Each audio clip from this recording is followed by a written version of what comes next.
Hello বন্ধুরা, good morning. আজকে চন্দননগরে কুমোরপাড়া থেকে কিছু মাটির টব কিনে এনেছি, সেগুলোরই দাম তোমাদের সঙ্গে শেয়ার করব। রথের সড়ক মোড় থেকে কুমোরপাড়ার দিকে যেতে একদম শেষের দোকানটা থেকে আজকে কিনে এনেছি। প্রথমেই একটা অ্যাডেনিয়ামের টব কিনেছি, এটার দাম পড়েছে 30 টাকা। হাইটটা একটু উঁচু আর নিচটা গামলার মতো, এটা ভীষণই ভালো কোয়ালিটির। তাছাড়া সেম দামে 30 টাকা দিয়েই একটা পিটুনিয়ার টব কিনে এনেছি। হাইটটা অ্যাডেনিয়ামের টবের থেকে একটু ছোট, কিন্তু নিচটা আরও বেশি চওড়া। এবার ছোট ছোট 4 ইঞ্চি 10টা টব কিনেছি, 15 টাকা করে দাম বলছিল। যেহেতু আমি অনেকগুলো একসঙ্গে কিনেছি তাই 13 টাকা করে দাম পড়েছে। এমনি কোয়ালিটি বেশ ভালো, অনেকটা মোটা।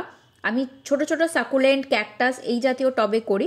তাছাড়াও কোনো চারা গাছ যদি বড় করতে হয়, প্রথমে এই টবে বসিয়ে গাছগুলো বড় করে নিই, তারপর বড় টবে প্রতিস্থাপন করি, তাহলে গাছের গ্রোথও ভালো হয়। আর এরপর আমি একটা অর্কিডের টব নিয়েছি, এটারও দাম পড়েছে 30 টাকা। খুবই ভালো কোয়ালিটির।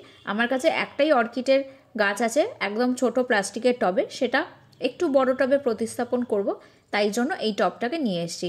আর এখানে কিন্তু ছোট ছোট গর্ত করা আছে, যেটা দিয়ে তোমরা দড়ি বা তার বেঁধে অর্কিডগুলোকে সহজে ঝুলিয়েও রাখতে পারবে। সব জায়গায় টবের দাম সেম হয় না, লোকেশন অনুযায়ী দামও চেঞ্জ হতে থাকে।